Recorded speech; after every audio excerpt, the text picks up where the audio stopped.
Sometimes the truth lies not in fantasy, but in what's recorded by cameras, archives, and eyewitnesses, and yet remains inexplicable.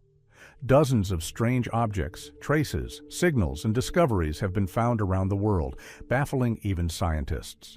These riddles are real. They can be seen, touched, photographed. But no one can say for sure what they mean. Today, we'll tell you about the 30 most disturbing and mysterious riddles, each of which has a face, and it's staring right back at us.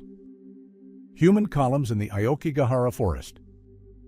The Aokigahara Forest spreads out at the foot of Mount Fuji like the aged shadow of an ancient volcano where neither birds nor wind can be heard. Locals call it the Sea of Trees, and for good reason. The dense undergrowth is so thick it muffles even one's own breathing. Tourists often get lost in these thickets, and compasses behave strangely. The needles jump as if something is interfering with the magnetic fields. But the most unsettling thing here isn't even nature itself, but a presence felt by almost everyone who ventures deeper than comfortably allowed. Aokigahara's fame has long been linked to tragic stories. The forest has earned the ominous reputation of Suicide Forest, becoming the site of hundreds of deaths that Japanese police prefer to keep quiet about. But there's one discovery known only to a few.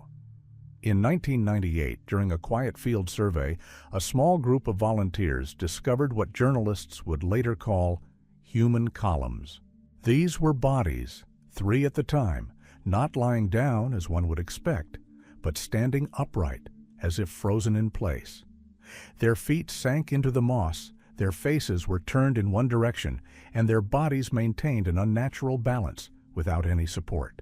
Photographs of this discovery quickly disappeared from public sources, but surviving copies circulated through anonymous forums and private archives still send shivers down their spines. They reveal half-decomposed figures covered in fungus, their hair matted into tight tufts, and their hands seemingly clenched in convulsions. But the most important thing is the expression on their faces. Not suffering, not pain, but emptiness. As if all 3 died suddenly, but not of their own free will. The police tried to explain this as the result of the bodies settling after death. They simply hadn't been found in time, and the position was accidental. But even forensic experts acknowledged that such upright posture was impossible without artificial intervention or abnormal mummification conditions. But there's no wind in this forest, and there are no simple explanations. 3 years later, in 2001, another crew, this one a television crew, filming a documentary about Japanese anomalies, reported a similar discovery. 2 figures, one of which was almost completely mummified, stood with their backs to a tree, not touching it. The photographer, by his own account, lost consciousness a minute after approaching the figures. The camera captured only one frame, blurred with a half-tone, but with a clearly discernible silhouette. The authorities chose not to make any official statements. But since then, dozens of cameras have been installed in the forest, some of which point deep into the thicket beyond the hiking trails. Their data is not publicly available. What they record is unknown. Some researchers believe the forest literally eats time and orientation, forcing people to lose their will and return to the same place until their strength completely fails. But even the most daring of them cannot explain how bodies can stand without falling, and why some are found in the same position, as if an invisible hand had positioned them facing some center, something invisible to the average person. There are unconfirmed theories about ancient underground caverns beneath Aokigahara, where gravity is altered. There are theories about religious rituals from the Edo period. There are theories that the forest itself chooses those who remain. But the facts speak for themselves. Such photographs exist, and they are not reconstructions. These are real bodies, frozen, witnesses to something we are not yet able to understand. Sarcophagus of the Racer in Guatemala. In the mid-20th century, archaeologists discovered a stone sarcophagus at the summit of the ancient Temple 6 in Tikal, one of the largest Mayan cities lost in the jungles of Guatemala. It was hidden under rubble in a closed underground chamber, darkened for over 1,000 years. But the most important discovery lay not in the structure itself, but inside, on the lid of the sarcophagus itself. A human figure was carved there, surrounded by a complex system of lines, geometric elements, tubes, and symbols reminiscent of something mechanical. His body is arched, his legs raised, his hands seem to be holding levers, and beneath him is a structure that many researchers have called a cockpit. This man appears to be driving a machine, and the sarcophagus itself is not a coffin, but a capsule. Later, in archaeological circles, it was nicknamed the Racer. The image was first published in National Geographic magazine in 1958. Controversy erupted almost immediately. Some claimed it depicted a journey to the afterlife, typical of Mayan culture. But others, including engineers and astronomers, claimed they saw a diagram of the controls of a flying machine. The proportions and symmetry of the design were striking, especially the exhaust flow beneath the cockpit, consisting of parallel flames, like compressed gas. It flowed downward and backward, like in jet engines. The sarcophagus's photograph became a sensation. It was analyzed by NASA technicians, ancient civilization researchers, and popular documentary filmmakers. But even decades later, there's no consensus on what the lid depicts. Mayanists continue to speak of the ascent of the soul, but also acknowledge that a similar style is unique to Mayan culture. This image is unique, both in its anatomy and the complexity of its relief. The figure, carved in stone, lies on its back, and beneath it are layers resembling engine structures. The helmet-like outline of its head, belts, intertwined pipes, systems, and even what resemble elements of the hull are clearly depicted. Viewed without cultural context, without knowing that this is Mayan, one gets the illusion that we are looking at an operator in a control capsule, perhaps even in a crash or launch. Inside the sarcophagus, scientists found the remains of an adult male, approximately 45 years old. He wore a gold headband adorned with symbols of corn and stars. A finely carved mask covered his face, and stone tools lay beneath his hands. Everything pointed to an important figure, likely a ruler. But whoever he was, his tomb was unlike any other. Neither before nor after the discoveries in Temple 6 were there any sarcophagi decorated in a similar style. Later, reliefs with vaguely similar symbols were found in two other locations in Guatemala, El Mirador and Calakmul. But they were far simpler, and more importantly, they lacked any machine-like logic. Only the Racer sarcophagus contains a composition in which every line, according to engineers, seems to be subordinated to a technical function.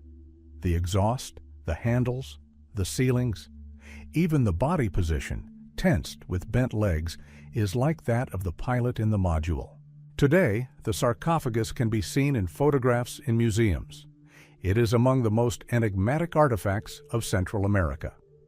And although official science explains everything through Mayan mythology, more and more researchers are returning to the question, why was a single ruler buried with symbolism so similar to technology? Was this a random artistic experiment or evidence that we don't know something about this civilization? One thing is clear, the Racer sarcophagus is real. It can be touched, examined, and photographed. It is not a figment of the imagination, and what it depicts has something resonant even in our technological age. Abandoned mirrors of the Gulag in Siberia. Deep in the taiga of eastern Siberia, in the permafrost zone, on the border of Yakutia and the Krasnoyarsk territory, lie the ruins of one of the most remote and forgotten camps of Stalin's Gulag era. Official archives are silent about it, and its coordinates aren't marked on regular maps, but satellite images show a strange grid of rectangular structures overgrown with moss and snow. Among these ruins is one particularly strange spot, which researchers call the Mirror Station. At first glance, they appear to be simply rusty frames set at an angle. But if you look closer, you can see the remains of metal surfaces polished to a mirror shine. Some of them still reflect light, despite decades of exposure to the open sky. These mirrors were once part of a complex engineering structure that local elders call a sun trap. The first photographs of these structures appeared in 2003 when a group of cavers from Novosibirsk set out on an expedition in search of old camps. One of the participants noticed that even at sunset, when the entire forest was immersed in blue shadow, one of the slopes continued to glow brightly. The source of the light turned out to be not in the sky, but on the ground. A metal shard gnawed at the horizon, reflecting the last rays, as if deliberately angled. Upon further inspection, it turned out there were dozens of such reflective frames. They were staggered, oriented at the same angle, and most were oriented directly southwest. When the sun sets, they create a light corridor effect, which you can walk through without turning on a flashlight. Only once a day. Only for 3 minutes. Only at the end of winter. At other times, not a single reflection. Why are they there? Who put them there? And most importantly, why? According to one rare hypothesis, this was an experiment in light therapy for prisoners suffering from polar depression. In conditions where the sun doesn't shine for weeks, engineers allegedly attempted to direct the sun's rays to specific points, perhaps a building housing the sick or dying. This theory is partially supported by the discovery of concrete platforms in the center of the mirror field, which bear traces of anchors. But there's another theory, far more disturbing. According to the diaries of one of the guards found in a hiding place under a chimney, this system was used for psychological control. The entries describe a solitary confinement cell where prisoners were placed for 3 days, without light, without movement, without sound, and only on the 3rd day were they allowed to see light reflected through a system of mirrors. At the moment of reflection, according to the author, most people began to burst into tears or convulsions. How this worked is unclear, but the entries end with the statement that the project was closed for moral and ethical reasons. These mirrors have never been dismantled. They still stand. Some have sunk into the ground, others knocked down by fallen trees. But dozens remain. They can be seen in drone photographs published by independent research groups. And the most daring tourists claim that on certain nights, even without sun, one of the mirror corners begins to glow from within, as if reflecting not light, but something else. Science has yet to provide an explanation. The archives are closed. Not a single government report mentions this station, but the mirrors are there, and they continue to reflect. Skeletons with elongated skulls in Paracas. On the southern coast of Peru, amid the desert plains of the Paracas Peninsula, in 1928, Peruvian archaeologist Julio Tello made one of the most disturbing discoveries in the history of South American archaeology. Deep in caves hidden in the desert floor, his team discovered numerous human remains, buried in tissue with hair, skin, and nails preserved. But the most striking thing was the shape of the skulls. They were elongated, extended upward and backward, a shape not seen in any culture of the region. They would later be called Paracas skulls. The finds were remarkably well preserved. Thanks to the dry climate, mummification occurred naturally, and photographs taken as early as the 1930s are still published in scientific journals and online archives. These skulls have become the subject of dozens of studies. But the main mystery remains. Why are they like this? And most importantly, who were these people? In most cultures around the world, elongated skulls were created artificially by tightly binding them in infancy. African, Native American, and Australian tribes were familiar with this practice. But the Paracas skulls were different from those artificially deformed. There was something about them that shouldn't have been there. First, the volume. The skulls were 25% larger than normal human skulls. Second, the structure. The normal human skull consists of 3 plates, the frontal and 2 parietal. Some of the Paracas skulls lacked sagittal sutures, the line dividing the parietal bones. Visually, they appeared solid, as if cast. X-rays taken in the 2000s revealed abnormalities in the structure of cranial sutures, bone density, and even the distribution of blood vessels. Researchers debated whether these were rare congenital anomalies or the result of another form of development unknown to us. Hypotheses have been put forward regarding genetic mutations, even admixture with extinct hominids who left no other trace. Some have gone even further, suggesting an extraterrestrial origin. But the scientific community remains cautious. There is too little data. In 2012, the first genetic analyses were conducted. Researchers obtained DNA fragments from the bone marrow of 2 skulls. The initial results caused a sensation. The haplogroups did not match known lineages of South American populations. One sample even showed a connection to the Black Sea region, millennia ago and oceans far away.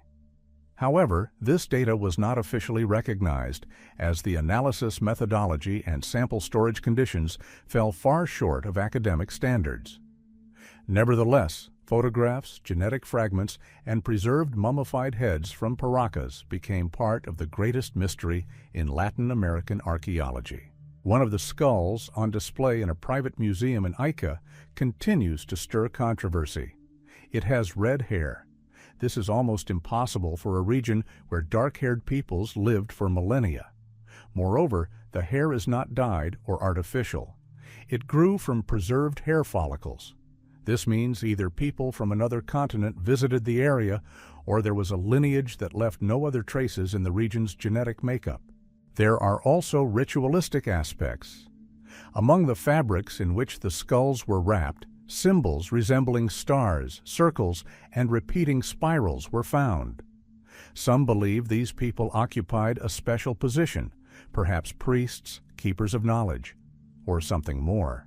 The Paracas skulls are officially recognized as an archaeological phenomenon. They're not mystical, not mythical. They exist. They're on display in museums. And anyone can look at them, at the bone stretching skyward, perhaps hiding a story we haven't even begun to understand. The burnt-out library of Kisangani. In the heart of Central Africa, in the city of Kisangani on the banks of the Congo River, there stands an ancient building that, until recently, remained virtually unknown outside the region.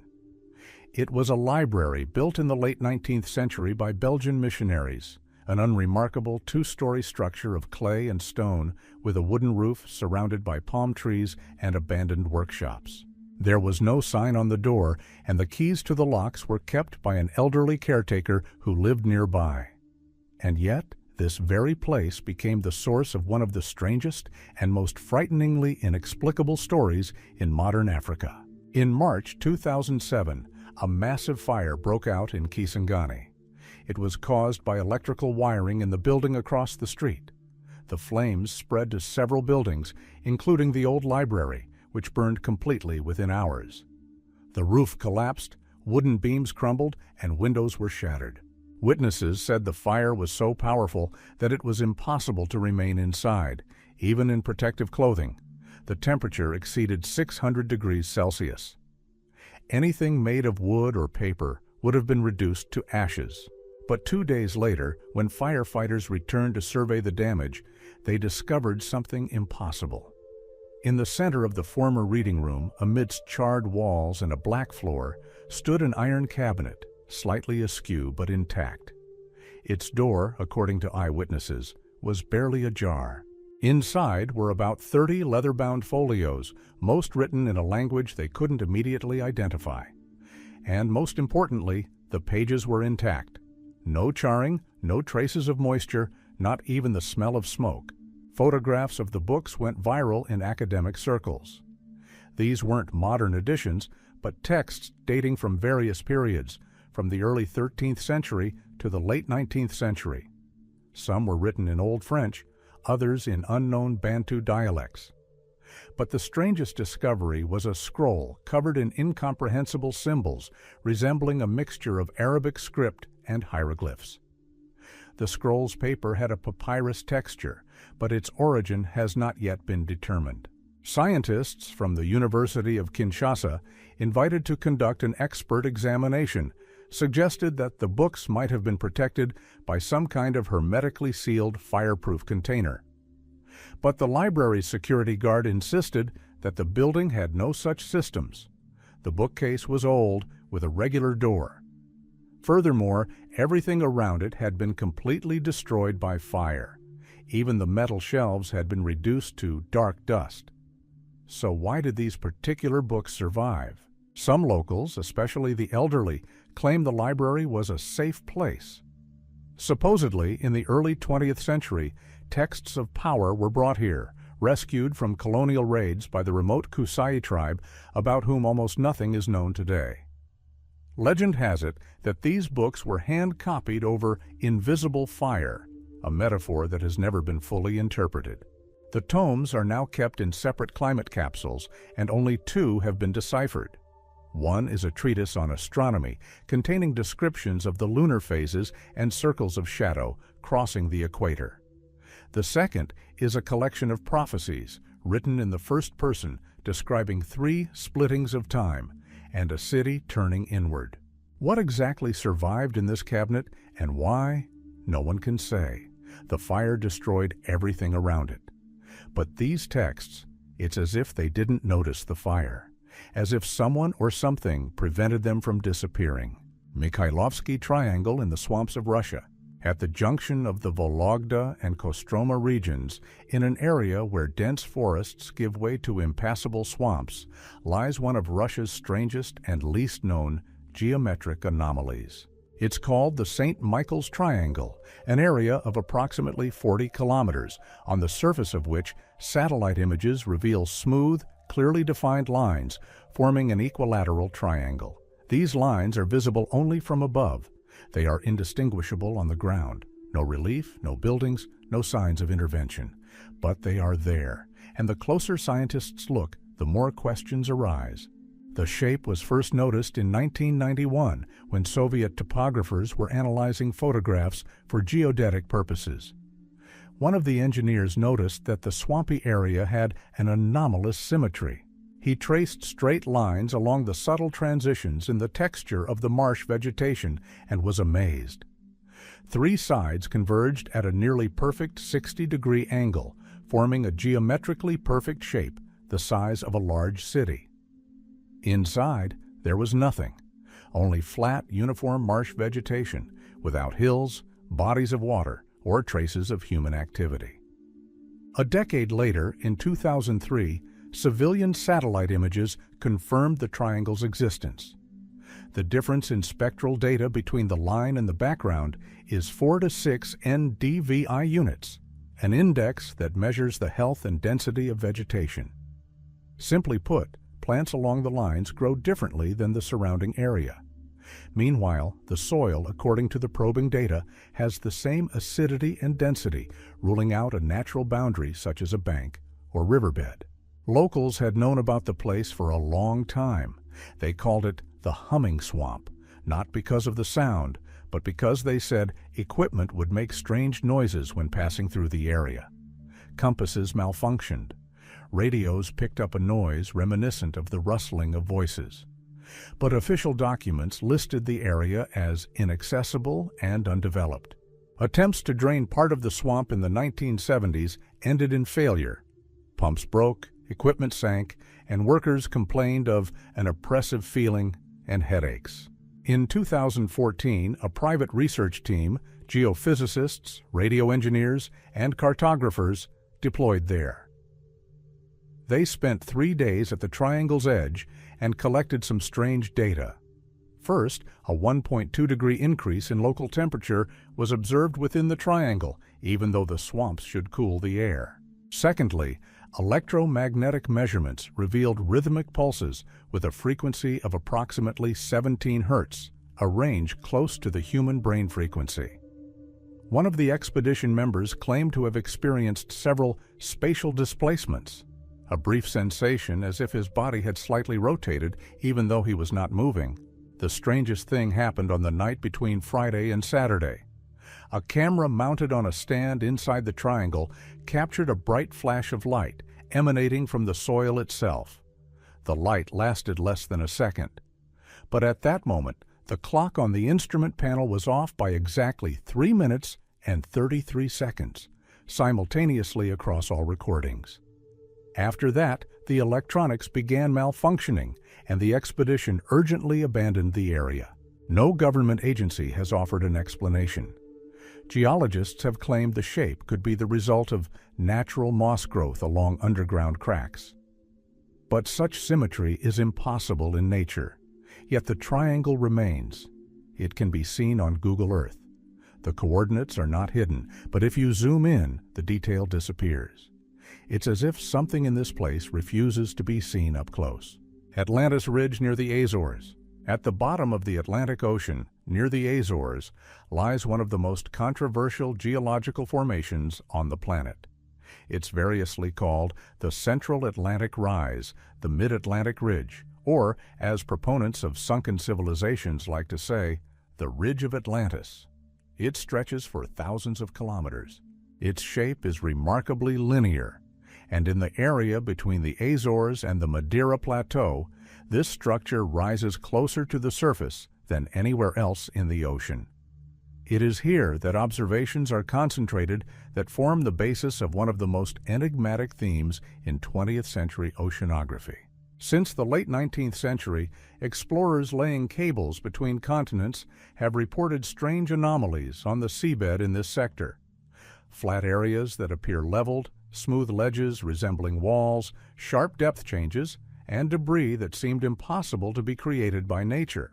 In 1949, the British vessel HMS Challenger the Sekou discovered a strange sight at a depth of approximately 3,000 meters. Almost rectangular in shape, with sharp angles and a dense base that jutted out from the overall structure of the seafloor. These coordinates were later dubbed Zone E, and they remain controversial to this day. In 1971, an American submersible, descending into this area, transmitted visual data revealing structures resembling man-made terraces. One of the researchers, Professor William Donovan, stated in a report that these formations are consistent with the geometry of land structures known from ancient civilizations. His findings caused a scandal, but the photographs remained. Today, these images can be found in NOAA archives and open geophysical databases. They show underwater slopes interrupted by nearly horizontal ledges, resembling roads or platform foundations. Some sections look like stairs descending into shadow. Others resemble linear walls, seemingly created by humans rather than by volcanic activity. Oceanographers claim these are tectonic processes, cracks, faults, and underwater uplifts.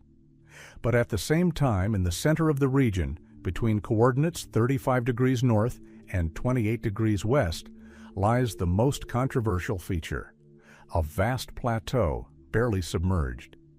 Its surface is so smooth that some researchers have proposed the theory that it was a former island submerged after a catastrophic earthquake or volcanic upheaval. Plato, in his texts, mentioned Atlantis as an island beyond the Pillars of Hercules, larger than Libya and Asia combined, which disappeared in a single day and a single night. For many, these words sounded like a metaphor, but the area near the Azores fits this description by all accounts. It is located to the west. The Strait of Gibraltar bears traces of previous uplifts and is located at the intersection of tectonic plates. In 2011, 2 underwater earthquakes were recorded in this area, both with magnitudes greater than 6.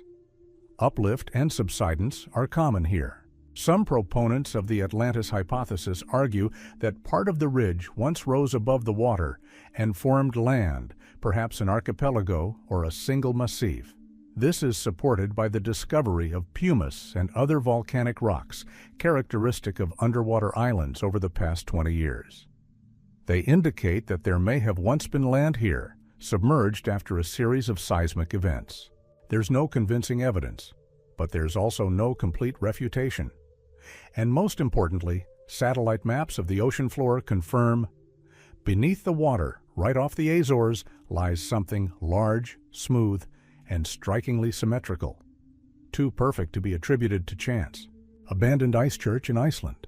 Hidden away in northern Iceland, in a region rarely visited by tourists and covered in lava fields, lies a ruined building known locally as Ískaldarkirkja, the ice church. It's not listed in guidebooks, and it's not marked on maps, but the coordinates are passed around by word of mouth, mostly among climbers, geologists, and the odd loner fascinated by icy anomalies. Those who've been there all say the same thing. It's always cold inside this church. Not just cold, frosty. Even in summer, even at midday, even at 10 degrees Celsius outside. The building stands on the slope of an extinct volcano in a place where weak geysers and steam pockets emerge from the ground. This circumstance alone makes the existence of permanent ice within impossible. But the church exists. It is a small Gothic structure with a high roof, narrow windows, and a partially collapsed entrance arch. It was built in the mid-19th century by Danish missionaries trying to bring Christianity to remote farming communities.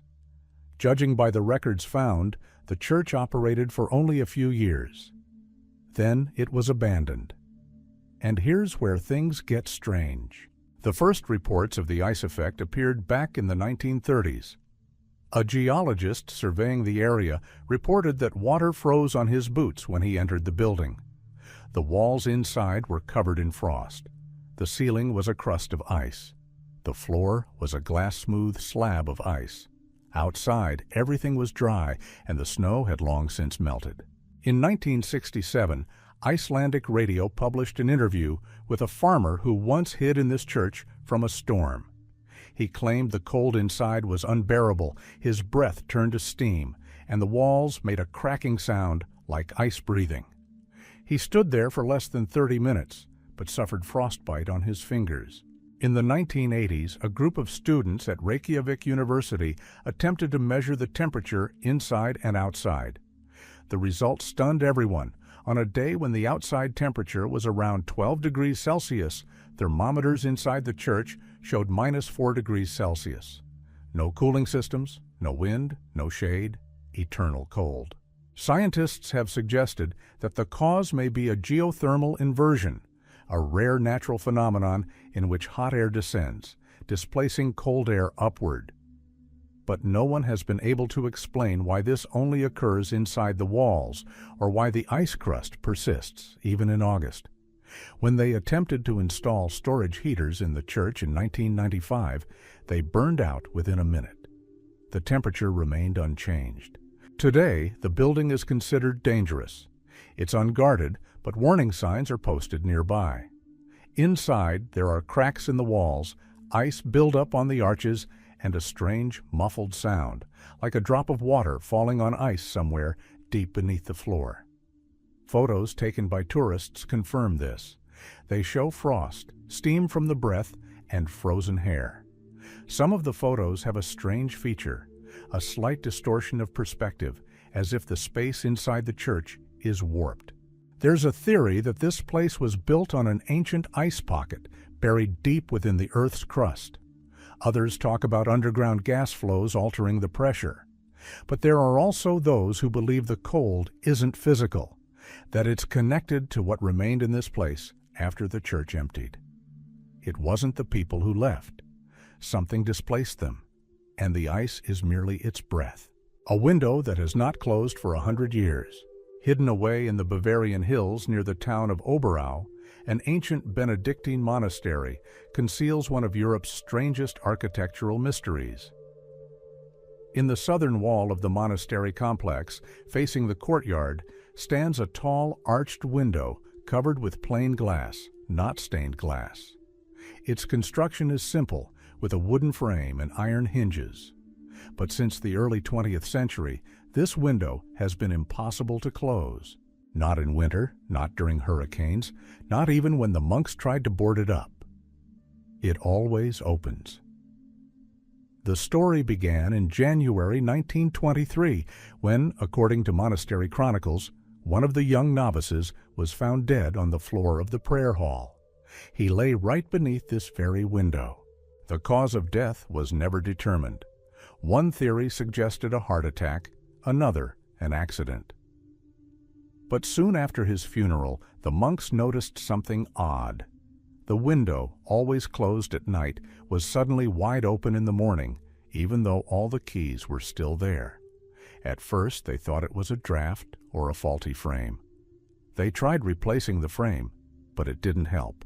More than 100 years have passed since then, and not a single attempt to keep this window closed has been successful. The monks have strengthened the hinges, replaced the glass, installed metal bolts, even coated the frame with a special sealant resin.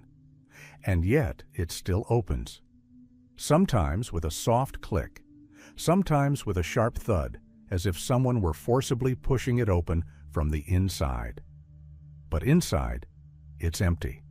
Always, photographs of the window are in the monastery archives. They show the shutter always open, against a backdrop of ancient stonework. At times, it was boarded up with plywood. One year, they even tried to brick it up, but the mortar wouldn't set. A week later, the stones began to crack and fall off. The shutter swung open again. Since then, it hasn't been touched. It remains as is. The most disturbing developments began in the 1970s, when the monastery was temporarily closed for restoration, and historians studying the walls discovered scratched inscriptions in a niche beneath this window. They were written in various handwritings, dating from different eras, in German, Latin, and even Old French. Translations are fragmentary. He did not leave. This is his passage. Only from here does he breathe. No one knows exactly what these phrases mean. But in an old lithograph from 1782 depicting the courtyard, this window is already depicted slightly open, unlike all the others. Scientists brought in 2006 found no rational explanation. Air pressure was normal. Temperature fluctuations were inconsistent with the sash's behavior. There were no drafts. Geologists found no voids or deformations beneath the building, and the hinges and frame remained stable. Yet the window continued to open. The monks stopped fighting. Now, at the foot of the wall, beneath this window, stands a wooden bench. Some claim that when sitting on it, you can hear someone sighing from a direction where there shouldn't be any sound. After all, there's only a garden outside. Others claim that even in the hottest weather, an icy air wafts from this very window. The window never became a tourist attraction. It remained a part of the monastery's life, a strange reminder of something unfinished. And although no one knows what happened that night 100 years ago, everyone who was there leaves with the same feeling, that the window doesn't open outward, it opens inward. Fresco the Astronaut in the Cathedral of Salamanca. In the heart of the ancient Spanish city of Salamanca stands a massive cathedral built in the Gothic Renaissance style, one of those places where stone literally holds its own over the centuries. The old cathedral was founded in the 12th century, and the new cathedral in the 16th, with grand portal arches adorned with hundreds of carved figures. And among them, next to images of angels, grapevines, and medieval symbols, suddenly, in the midst of all this, something lurks that cannot be explained within the framework of historical chronology. A stone figure of a man in a spacesuit, with a helmet, cables, and heavy boots, with eyes behind glass and hands, as if in zero gravity. This carving is known as the Astronaut of Salamanca, and it's not a myth. It's not a computer-generated image. It's not a tall tale. It's a real fresco on the cathedral's facade, visible to anyone. That's why it has become one of Europe's most talked about visual mysteries, and at the same time, one of its most controversial. The official version, voiced by the Catholic Church and local administration, is that the astronaut was added in 1992 during restoration work as a symbol of modernity, in keeping with the tradition of restoration humor. Allegedly, a restorer named Geronimo Garcia decided to preserve the signature of the era by adding a 20th century twist to the original 16th century motifs. But several inconsistencies immediately arise here. Firstly, Garcia himself died in 1991, a year before the restoration was completed. Secondly, there are no archival photographs of the cathedral's facade before the restoration that don't feature this element. And on some postcards from the late 19th century, if you zoom in, you can discern something very similar in the same place on the facade, between the wickerwork and the leaves. It's blurry, unclear, but the shape is recognizable. Secondly, the carving is too detailed to be a joke. Every element is precise. The helmet has a fixed outline and ventilation. The suit has a system of movable joints. Even the boots are depicted with characteristic grooved soles. These are not random shapes. They are recognizable and functional constructions, the likes of which were unparalleled in the 16th century. But if this is truly a 20th century addition, why did no one document the moment of its creation? Why is there not a single photograph of the process? Why did a church known for its strict restoration procedures allow this joke to remain on its sacred facade? Researchers who studied the stone on which the astronaut is carved claim that its erosion rate is no different from the surrounding rock.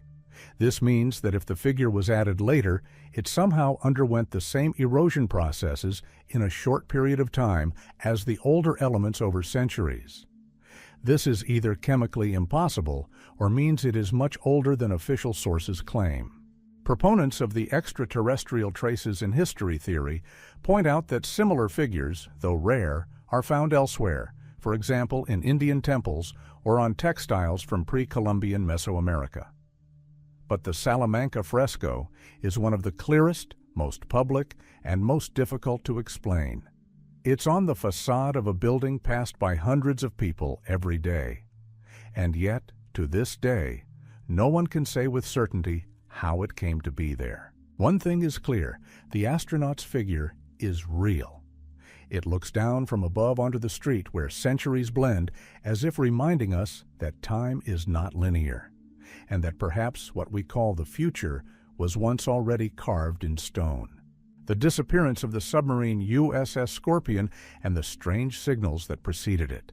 In the spring of 1968, the U.S. Navy nuclear submarine USS Scorpion, SSN 589, one of the most modern submarines of its time, disappeared in the Atlantic Ocean. She was scheduled to return to her home port in Norfolk on May 27th, but never arrived. 99 people were on board. Communication with the submarine was suddenly lost. There was no distress signal, no garbled message, no trace of her on the surface. Simply vanishing. 5 months later, in October, the submarine's hull was found at a depth of almost 3 kilometers, in an area where it shouldn't have been. It was destroyed as if by an internal explosion, but not completely disintegrated. Several compartments remained relatively intact. One of them, the command compartment, was partially open. The crew perished instantly. But why? The official version is a battery explosion that caused a chain reaction. However, a number of facts contradict this explanation. First and foremost is the last message received from the submarine 2 days before its disappearance.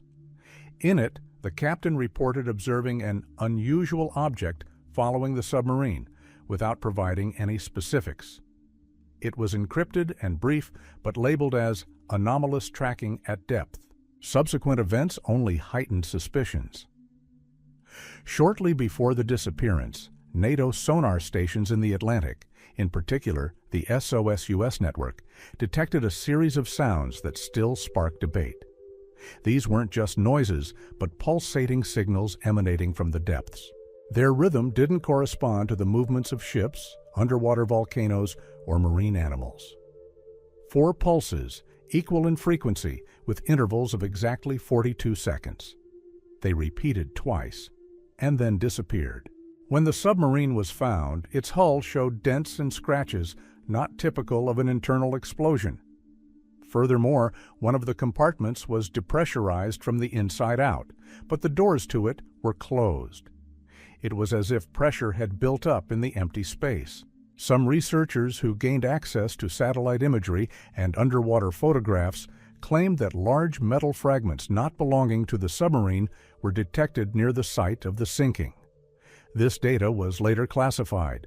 There are also strange coincidences. In the same year, 1968, 3 more submarines disappeared: the French Minerve, the Soviet K-129, and the Israeli Dakar, all in different parts of the world, but during the same season. Some analysts spoke of a submarine race, of failures in secret tests. But something about this coincidence seems different, as if something was happening in the ocean that defied military logic. The USS Scorpion was one of the few American submarines equipped with specialized equipment for collecting acoustic information. It carried intercept specialists on board. One of them, it was later revealed, visited a laboratory in Maryland a month before the submarine's deployment, where they discussed anomalous signals at depths greater than 2 kilometers. Many documents related to the Scorpion case remain classified. Several researchers who attempted to gain access through the Freedom of Information Act were denied access with the explanation, "in the interests of national security." And although the official commission concluded there was a technical malfunction, even military experts remained skeptical of this theory. The names of the dead are inscribed on a memorial plaque in Norfolk, but there's no date of death or coordinates, only the phrase, "sunk under the water" and "gone beyond." No one explains what this means. And the ocean, as always, remains silent. The Iranian tower that can't be photographed. On the outskirts of the Iranian city of Yazd, amid dusty plains and mud houses, rises an ancient tower known as Borj-e-Sayatan, which, translated from Farsi, can be interpreted as Tower of the Silent Clock or Tower of the Spirits. It's not very tall, standing about 15 meters. Its architecture is simple, a tapering cylinder of fired brick with carved ornamentation at the top and an arched opening at the base. But despite its apparent simplicity, something about this tower has baffled tourists, photographers, and even engineers for decades. It's impossible to photograph. More precisely, it's impossible to obtain a clear image of it. On film, on digital cameras, on satellite images, the result is always the same. The tower's image is blurry, distorted, sometimes disappearing entirely, as if it never existed at the time the photo was taken. Even stranger, the tower remains visible to the naked eye. People look at it, approach it, touch it, but try to capture the image, and the technology fails. The first documented mention of this anomaly appeared in 1957 when French ethnographer Jean-Baptiste Lang attempted to take a series of photographs of Yazd's architectural monuments. In all the images, the Borj-e-Sayatan tower was either blurry or missing entirely. He repeated the shot at different times of day, from different angles, using different types of film. The result was the same. The neighboring buildings, trees, even the gate at the foot of the tower were reproduced perfectly. Only the tower was missing from the image.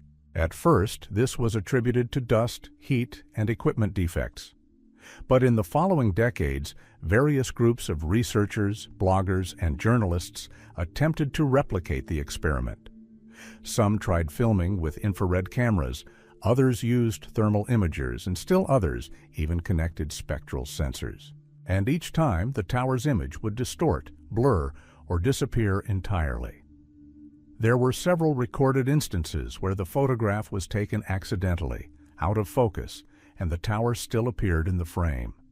But it was blurry, as if cut out of another layer of space. Some claim this is the result of an ancient optical illusion caused by the way the bricks used to build the tower were fired. The structure of the material supposedly reflects light in an unusual way, creating interference during digital capture. But then the question arises, why doesn't this prevent the eye from seeing it clearly? In 2008, Iran's Shiraz University conducted an experiment with synchronous filming, simultaneously from drones and from the ground, using different wavelengths. Neither image produced an accurate image. However, during the filming, one of the researchers suddenly lost his hearing for 30 seconds. No pain, no ringing, just silence. After half a minute, he regained his hearing. Medical tests revealed nothing. Locals avoid the tower. They call it a silent observer and claim that a faint glow emanates from it during the full moon. However, nothing unusual happens near the tower. Compasses work, phones receive a signal, and animals aren't alarmed by its presence. Only cameras, they don't see it. Official authorities have not commented on the phenomenon. The tower is unguarded, entry is not prohibited, and tourists can approach it directly. But hundreds of photographs taken over decades tell the same story. The closer the lens gets to the tower, the less likely it is to capture an image. It's as if the tower knows it's being watched and chooses whether to show itself or not. Hand on Mars. In February 2008, the Spirit rover exploring Gusev Planitia on the surface of Mars transmitted a series of images that became some of the most talked about in the history of NASA space missions. Among the familiar Martian landscapes, rusty red rocks, sand dunes, and fractured rock, one photograph caused immediate confusion. It depicts an object strikingly reminiscent of a human hand, not a print, not a metaphor, but a palm with a curved wrist, 5 distinct fingers, one extended phalanx, slightly raised, as if the hand were frozen in a gesture, breaking through the Martian dust. At first glance, one might chalk it all up to pareidolia, the human brain's tendency to see familiar shapes in random contours. But there was a different level of detail here. The shadow fell precisely along the line of the wrist, with the fingers casting distinct shadows. The curve of the palm matched the shape of a human hand with anatomical precision. Even NASA was unable to immediately comment on the image. The photograph quickly spread through the scientific community and the media. It was discussed not only by ufologists but also by geologists, biologists, and computer vision specialists. Some claimed it was simply a rock that had been eroded. Others noted that the rock had an excessively smooth texture and an unusual placement, as if it had been placed there rather than shaped by the wind. A few weeks later, NASA issued a clarification. The hand formation was supposedly a random geological structure, the result of wind erosion and localized sedimentation. They even proposed the term geological perceptual artifact. However, no new images of the feature were released. Furthermore, the Spirit rover soon changed its route and never returned to the area. Mission enthusiasts began examining the images manually. Some claimed that in adjacent frames taken from a different angle, the hand either disappears or appears completely different, indicating either a change in angle or something far stranger. The object could be moving or temporary. One NASA engineer, speaking anonymously, claimed that in an unpublished series of images, the object looks less and less like a rock and more like something molded. Since then, numerous photographs of controversial objects have been taken on Mars, from the skull to the head monument and the Martian woman. But the hand remains unique. Its shape, the depth of its shadow, the surface texture, everything is too similar to not raise concerns. Several independent researchers attempted to recreate the shape in 3D and compared it to a model of a human hand. The match was over 85% across key points: the phalanges, joints, and palmar curvature. Even the proportions matched adult anatomical norms. Official science remains silent. Publications about the hand have disappeared from NASA's main pages. Forum discussions are being edited. And most importantly, no one has ever returned to the area. Why? Why not photograph the object again? Why not study it from a different angle? The hand on Mars could be a trick of the light, or the remains of something we're not supposed to know about. But it was there. It was recorded. And thousands of people around the world saw it, like someone's palm pulled out from another reality. like a trace left not for us, but in spite of us. Glass skulls of Central America. Among the most enigmatic archaeological artifacts of the 20th century, a special place is occupied by the so-called crystal skulls, nearly perfect models of human skulls carved from solid quartz. They were found throughout Central America, primarily in areas associated with the ancient Mayan and Aztec cultures. Today, such skulls can be seen in the London Museum, the Musée de l'Homme in Paris, in private collections, and at exhibitions. They are real. They exist. But no one can explain how they were made. The first of these, known as the Mitchell-Hedges skull, was discovered in 1924 in the ruins of the ancient city of Lubantun in Belize. It was discovered by the archaeologist's daughter during excavations under a collapsed slab. It was a nearly anatomically perfect skull of pure quartz with perfect symmetry, a mobile lower jaw, and so transparent that light passed through it like a lens. There were no traces of modern tools, no chips, no polishing, only perfect smoothness. Later, others were discovered, less detailed, but made of the same material. Some had carved eye sockets and teeth, others were stylized, with ornamentation unknown to modern archaeology. The problem is that the technology necessary to create such objects was absent from ancient civilizations. Quartz is extremely hard. It is impossible to work it by hand without diamond tools. Even modern lasers struggle to achieve this level of precision. A study conducted in the 1970s at Hewlett-Packard Laboratories revealed that the Mitchell-Hedges skull lacked the microscopic scratches characteristic of processing. This means it had not been ground or polished in the traditional sense. Furthermore, it had been cut against the crystal's growth axis, which should have caused its fracture. But it was intact, an impossible object. Official science treated the find with suspicion. Some researchers called the skull a forgery, allegedly made in the 19th century. But other skulls, for example, specimens from museums in Mexico City and the British Museum, have a more convincing provenance. They were documented in archaeological reports and discovered in the context of a cultural layer, along with other artifacts. This rules out a later forgery. Why did ancient civilizations need such skulls? Some believe they were used in priestly rituals as mediators between worlds. Others believe they were repositories of knowledge, a kind of information crystals. There are even theories linking them to Mayan legends of 13 skulls that would reveal the truth to humanity at a time of catastrophe. One such legend, recorded during the colonial period, mentions transparent heads that hear the stars. But the mystery isn't just about the technology. Some skull owners have reported strange phenomena, a distorted perception of time, headaches, and auditory hallucinations. One researcher claimed to hear whispers in a language he didn't know inside the skull in silence. Others claim that light passing through the quartz sometimes projects patterns onto the walls, resembling writing. Crystal skulls remain a mystery, unanswered by archaeology and engineering.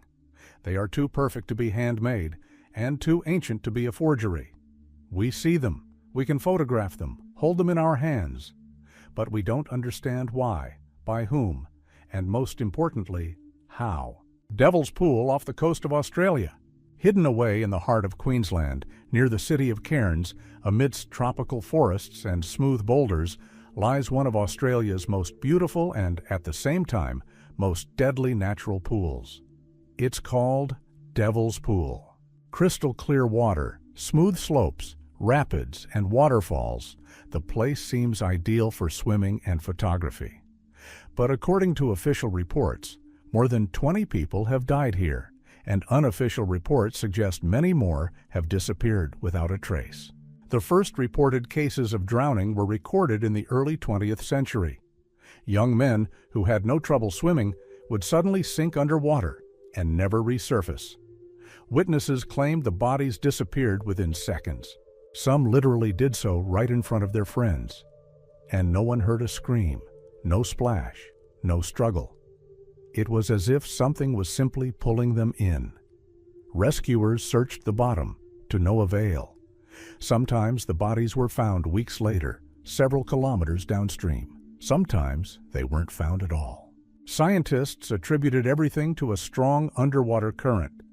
The basin contains a complex system of karst fissures and underwater pockets, creating a suction effect.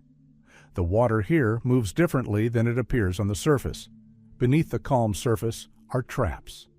But even professional divers who examined the reservoir acknowledged that some pockets had no exit, but there were no bodies in them either. Cameras lowered into the deepest fissures recorded only turbidity, bubbles, and sudden temperature changes. The local Aborigines, the Udingi people, avoid this place.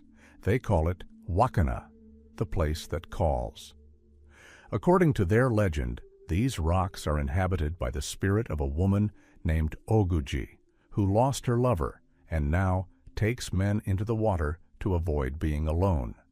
This story is passed down from generation to generation, and every element of it strangely resonates with reality. It is predominantly young men who disappear, often out-of-towners, often alone. In 2008, a tourist named James Bennett drowned in the pool. His death was captured on cameras installed by friends. He slipped, fell into the water, and disappeared. Within seconds. No lifeguard was able to find him, despite the precise location of his fall. 2 weeks later, the body surfaced, without external injuries, but with a look of horror on its face. Since then, signs have been posted. Danger zone. Do not enter, but people continue to come. The water is beckoning with its transparency. The rocks seem smooth and reliable. And then, silence. Photos of the pool are published in tourist guides. Some have superimposed light distortions. One of them, taken in 2012, shows a strange shadow underwater, elongated with a curve that doesn't resemble a natural shape. An examination of the image yielded no results. The pixels are intact and no manipulation was detected. It's simply something captured by chance. Today, Devil's Pool remains officially open to the public, but with warnings. Scientists continue to study the pool's geology, hydrodynamics, and possible underwater pockets. But even they admit there are areas that are inaccessible. Cameras refuse to work, and some devices simply disappear along with their cables, as if they were falling into the void. The place remains on the map, visible, beautiful, but come closer and you feel as if you're being watched, not with a glance but with a presence, as if the water itself is alive. And it chooses. Weeping statue of the Virgin Mary in Syracuse. At the end of August 1953, in the Italian city of Syracuse, an event occurred that became one of the most discussed religious phenomena of the 20th century. In a modest apartment on Via degli Orti, the home of a young married couple, stood a small plaster statue of the Virgin Mary. It stood about 30 centimeters tall, simple in execution, with smooth features and drooping eyes. A wedding gift. But on the morning of August 29th, the figure began to weep. Tears welled up from the statue's eyes, ran down its cheeks, formed droplets on its chin, and fell to the floor. The first to notice this was a woman named Antonietta, 8 months pregnant. She reported that she suddenly felt a headache, got out of bed, and saw moisture dripping from the statue's face. Terrified, she called her husband, then the neighbors. Over the course of several hours, more than 40 people gathered in their home. Everyone saw the same thing. The smooth plaster surface, incapable of releasing moisture, was shedding droplets chemically similar to human tears. The next day, church representatives, local doctors, chemists, and journalists arrived at the apartment. It was decided to collect the tears in test tubes and conduct an analysis. A study conducted by the Faculty of Medicine of the University of Catania confirmed that the moisture contained water, traces of sodium chloride, proteins, and enzymes consistent with human tears. No signs of forgery, tubes, or chemical reactions were found. The statue's material is ordinary plaster, porous but dry inside. The phenomenon lasted 4 days. The statue wept intermittently, sometimes a few drops an hour, sometimes in torrents. Some witnesses claimed to smell a faint scent of jasmine while crying, others a strange inner tension, as if time were being compressed. Some fell to their knees, others wept along with the statue. There were skeptics, but none could explain what was happening. The event sparked a wave of pilgrimages. Within weeks, hundreds of people flocked to Syracuse to see the statue. Authorities were forced to close the apartment, but the miracle had already spread. Photos were published in newspapers. The recordings of the tears were handed over to the Vatican. A month later, the Catholic Church officially recognized this phenomenon as inexplicable and worthy of veneration. The statue was moved to a specially built church, the Sanctuary of Our Lady of Tears. Today, it is displayed in a chapel behind glass, and thousands of believers come to it daily with prayers and requests. Scientists continue to study this phenomenon. Attempts have been made to reproduce the weeping plaster statue using temperature changes, capillary action, and hidden reservoirs. Not a single experiment has produced a result that matches the characteristics of the statue, neither the chemical composition nor the natural behavior of the droplets. No researcher has been able to explain how a plaster statue could secrete a liquid containing enzymes found only in a living organism. But perhaps something else is more important. People who were there in those days said they felt a presence, not physical, not visible, but absolutely real, as if something invisible were looking out from the depths of that small plaster figure and reflecting pain, not its own, but ours. Human pain. Stone sphere in the jungle of Costa Rica. In the dense jungles of southern Costa Rica, amidst humid vegetation and rivers, lie dozens of stone spheres whose origin remains a mystery. These monolithic spheres, scattered across the area from the mouth of the Turaba River to Corando Bay, were first discovered in 1939 during land clearing for banana plantations. The workers came across almost perfectly shaped stone balls, partially buried in the ground, some the size of a football, others weighing several tons. What puzzled the researchers most was their geometric precision. The largest spheres reached 2.5 meters in diameter and weighed over 16 tons. Yet their shape was almost perfect. The deviations from a perfect sphere were no more than a few millimeters. And this despite the fact that they were made of hard granodiorite, a stone difficult to work even with modern tools. Who created them, when and why? No one knows. No traces of developed stone architecture, workshops, tools, or transportation systems have been found nearby. Some spheres were found in groups of 3 or 4, arranged in straight lines or geometric shapes. Some theorize that they were used as astronomical landmarks or territorial markers. Other researchers believe they served ritual purposes associated with the beliefs of pre-Columbian tribes. However, none of these theories has been definitively confirmed. The indigenous peoples living in the region do not preserve traditions about their creation. Moreover, most spheres are found far from known settlements. In the early 1950s, scientists from the National Museum of Costa Rica began a systematic study of the objects. More than 200 spheres were documented. Some were destroyed during transportation, others were taken by private collectors. Particularly odd was the fact that in some places, the spheres were arranged in a strict order, arranged in triangles, parallel lines, and curves corresponding to the solar directions. This piqued the interest of archaeoastronomers, who discovered that some configurations could be linked to the position of the sun during the equinoxes and solstices. If so, this would indicate a deliberate calculation, requiring precise observations and mathematical knowledge. The problem is that dating the balls is extremely difficult. The stone does not lend itself to radiocarbon dating. The only reference point is the cultural layers in which the fragments were found, from approximately 2,000 years ago to the time close to the arrival of the Spanish. This range is too broad to determine a specific culture or era.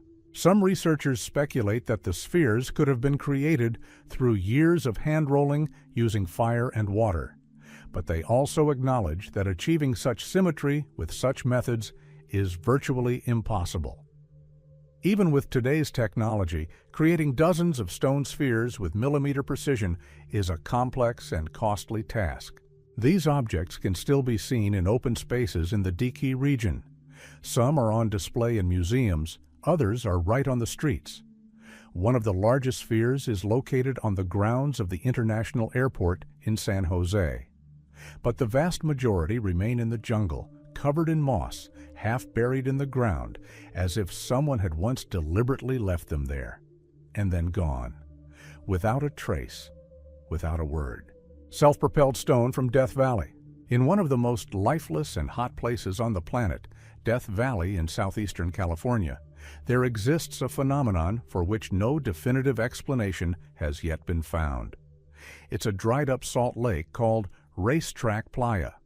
Its surface is flat, cracked earth, scattered with dozens, perhaps hundreds of heavy rocks.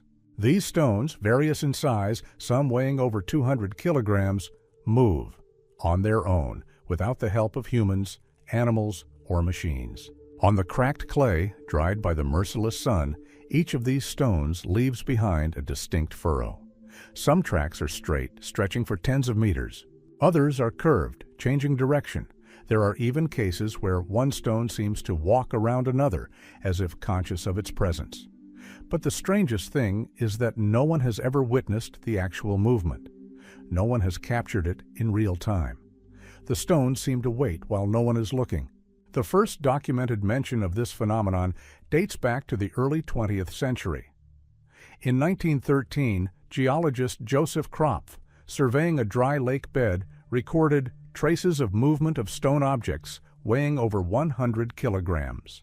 He suggested that strong gusts of wind could have been the cause. However, experiments showed that even in hurricane-force winds, such heavy stones remained in place. The lake's surface is too sticky and viscous to allow sliding without significant force. Interest in the phenomenon only grew in the following decades. The first cameras were installed in the 1960s, but they yielded no results. Either the equipment malfunctioned, or they captured periods when the stones remained motionless. However, traces continued to appear. Some stones could move tens of meters in a matter of days. Moreover, the direction did not always coincide with the wind. Only in the early 2000s, after many years of observation, did a theory emerge that could at least somewhat explain what was happening. According to it, on rare nights when the temperature drops sharply, a thin crust of ice, no more than a few millimeters thick, forms on the surface of the salt lake. Under the influence of wind and the melting water layer beneath, rocks can indeed begin to slide. However, many conditions must be met: specific humidity, wind direction, precise ice thickness, and slope angle. These conditions occur extremely rarely, once every few years. Yet, even this theory doesn't explain everything. Some stones move along paths that can't be explained by aerodynamics. Some change direction several times in a short distance.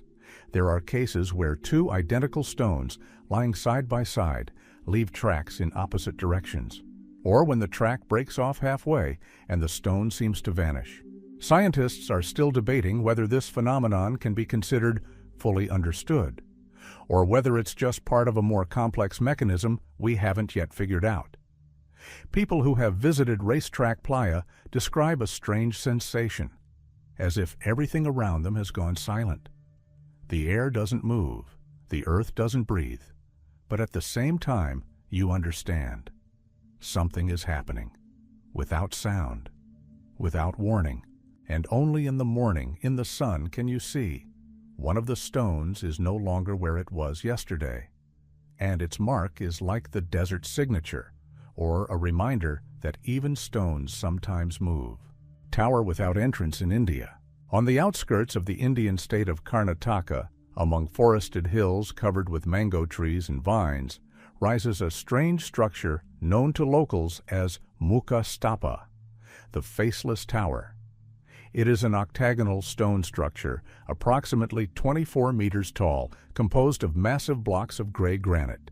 At first glance, it looks like an ordinary defensive tower or an ancient observation post.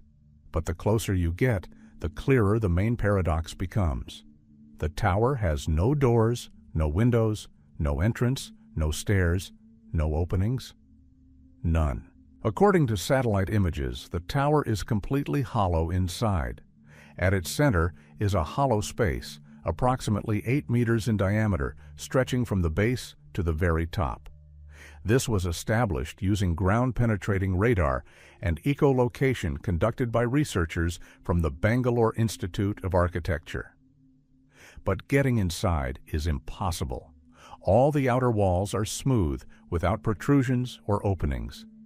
Not a single slab hints at a hidden door, neither above nor below. The tower's age is uncertain. Archaeologists estimate it was built no later than the 11th century. However, it is not mentioned in the ancient chronicles of local temples. It seems to have vanished from history, appearing without a trace of construction, without a legend, without a purpose. The region boasts numerous Hindu temples, palaces, and towers, each with its own name and history. But not this one. The first attempts to study the tower date back to the early 20th century. In 1928, British researchers from the Colonial Archaeological Society took measurements, described the structure, and concluded that the tower was constructed using the principle of dead volume, that is, an interior space that is inaccessible. At the time, it was explained as an architectural error or a symbolic design. But nearly 100 years have passed since then, and no new theory has come close to solving the mystery. Interestingly, magnetic sensors installed at the base of the tower detect slight fluctuations in the magnetic field, minor but constant. Some scientists speculate that there may be a metal object or structure inside that generates a weak electromagnetic field. However, getting inside to verify this is impossible. Neither drilling nor laser sensors yielded results.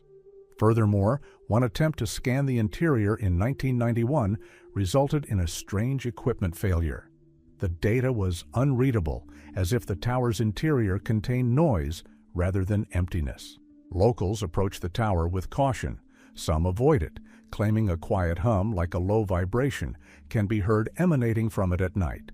Others believe the tower is an air tomb, built by the ancients as a seal over something that should not be released. There are also more benign legends. Supposedly, a library of ancient knowledge is hidden within, inaccessible by ordinary means. Or that it is a receiver of star voices, built in an era when the gods still walked the earth. There's no scientific evidence to support these theories. But there is one fact. The tower stands. It's cracked and covered in moss and lichen, but it's not crumbling. And most importantly, to this day, it remains inaccessible, as if it wasn't built to be entered, but to hold something inside.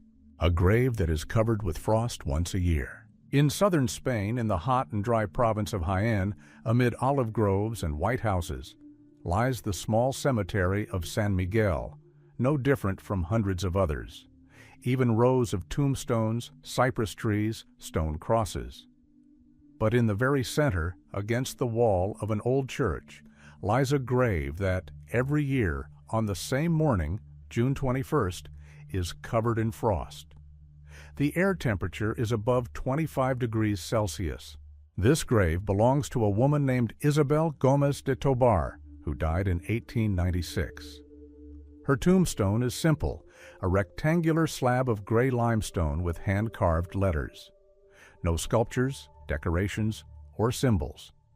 But every summer solstice, early in the morning, when the entire earth is still immersed in a sultry calm, her tombstone is covered in a thin, sparkling crust of frost, as if the breath of winter had passed over only one spot. The first recorded observation dates back to 1932, when a local priest described the phenomenon in his parish chronicle. He noted that frost appeared on one grave, despite the hot night, and lasted for almost 2 hours. Since then, residents, passers-by, and visitors have recounted the phenomenon. Some considered it a myth, others a joke. But with the development of photography and video, the phenomenon began to be documented. And each time, there's confirmation. Exactly once a year, only at dawn, Isabel's tombstone becomes covered in frost. Only it. Neither the surrounding grass nor the neighboring slabs change. Only one. Scientists involved in the study attempted to find a rational explanation. The theory of capillary moisture and surface cooling at night failed to hold water. Nearby tombstones made of the same material show no such evidence.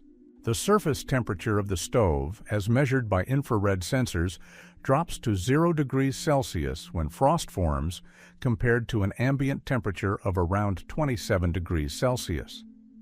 This cannot be explained without an external source of cold. But there isn't one.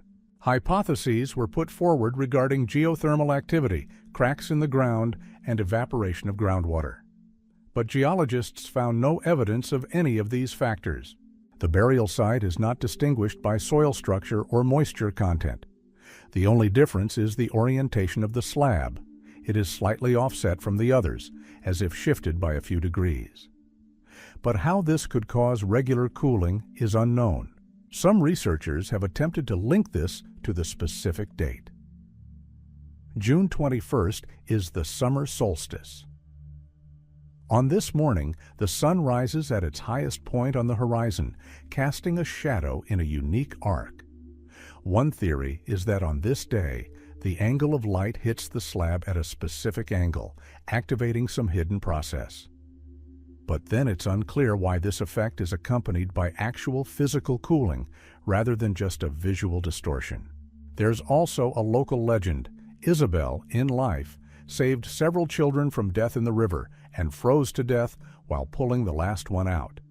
She was nicknamed the White Mother, unofficially, and some believe the frost on the slab is gratitude from the water, or from memory, or from something beyond our control.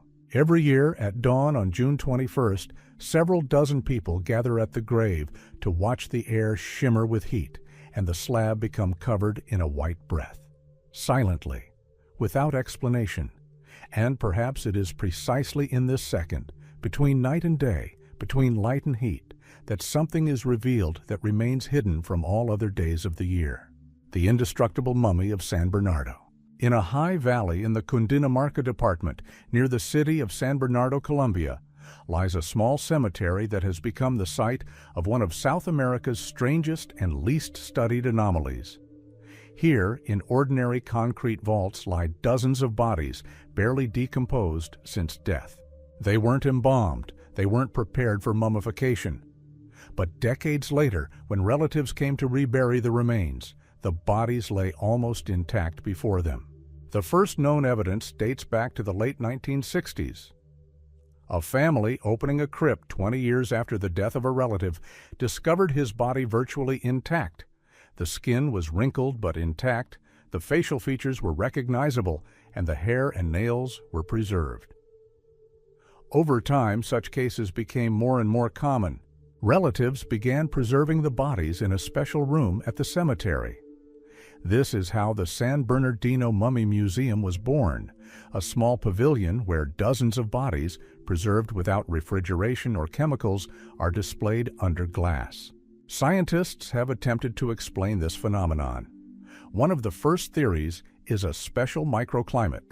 San Bernardo is located at an altitude of approximately 2,000 meters above sea level. The air here is relatively dry, cool, and has a constant wind. All of this could have contributed to the natural dehydration of bodies. But even taking these factors into account, mummification of this quality is extremely rare. Furthermore, nothing similar has been recorded in other cemeteries in the region.